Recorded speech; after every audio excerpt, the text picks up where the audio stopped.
এই ভিডিওটা গত বৃহস্পতিবারে। আর বৃহস্পতিবার দিন ঠাকুরের কত যে বাসন বেরায়, আমি স্নান করার আগে ঠাকুরের বাসনগুলি মেজে নিই। স্নান করে এসে ঠাকুরের বাসনগুলো আরও একবার ধুয়ে নিই। ফুল টুল নিয়ে সমস্ত কিছু গুছিয়ে এবার ঠাকুর পুজোটা করে নিই। মা লক্ষ্মীকে স্নান করিয়ে বেনারসির এই ঘাগরাটা পরিয়ে দিলাম। আর এই ঘাগরাটা কোজাগরি লক্ষ্মী পুজোর আগে বানিয়ে দিয়েছিলাম। কোজাগরি লক্ষ্মী পুজোর দিন পরানো হয়েছিল। এই কাপড়ের পিসটা আরো রয়েছে, ভাবছি আরো একটা ঘাগরা বানিয়ে দেবো মা লক্ষ্মীকে। ড্রেস পরিয়ে মা লক্ষ্মীকে সাজিয়ে দিলাম, গলার হার, হাতে চুড়ি, শাখা পলা।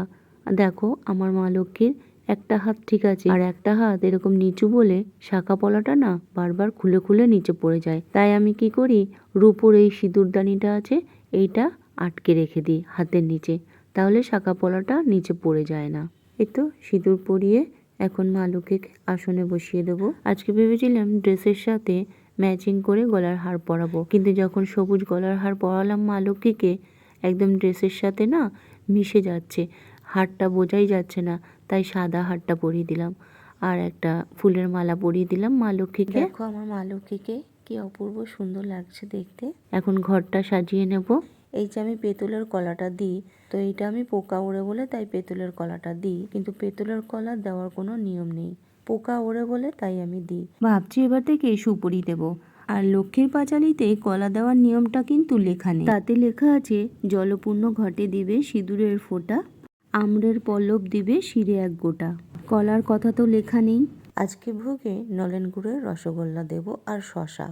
অনেকদিন ধরেই কিন্তু মা লক্ষ্মীকে নিজের হাতে কিছু বানিয়ে দিতে পারছি না। আসলে নিজের হাতে বানিয়ে দিতে গেলে অনেক কিছু করতে হয়, রান্নাঘর পরিষ্কার করতে হয়, গ্যাস পরিষ্কার করতে হয়, ঠাকুরের বাসনগুলো নামিয়ে আবার ওগুলো মাজতে হয়। আলাদা করে সেট আপ করা থাকলে না তাহলে অসুবিধা হয় না। আর সকালে এত ধোয়া মোছা করতে গেলে আমার পুজোটা হয়ে যায় দেরি। দিন বৃহস্পতিবার আমি মা লক্ষ্মীকে নিজের হাতে কিছু বানিয়ে দিতে পারছি না, ভালোও লাগছে না মনটা। দেখি পরের বৃহস্পতিবার যদি বানিয়ে দিতে পারি। ধূপ দীপ ধুনো জ্বালিয়ে দিলাম।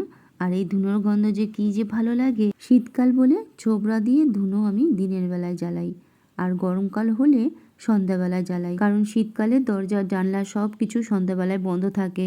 সন্ধ্যাবেলায় ধুনোটা জ্বালালে ঘরের মধ্যেই ধোঁয়াটা ঘোরাফেরা করে, তখন বাধ্য হয়ে জানলাটা খুলে দিতে হয় শীতের মধ্যে, তাই সন্ধ্যাবেলা আমি ধুনোটা দিই না, দিনের বেলাতেই দিই।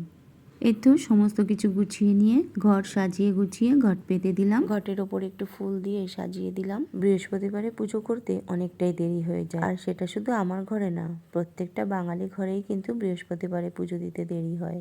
এই তো পুজো হয়ে গেল আমার, এখন ঠাকুর ঘর পরিষ্কার করে নেব। আমি সব সময় যেভাবে পুজো দিয়ে থাকি সেটাই তোমাদের সাথে শেয়ার করলাম।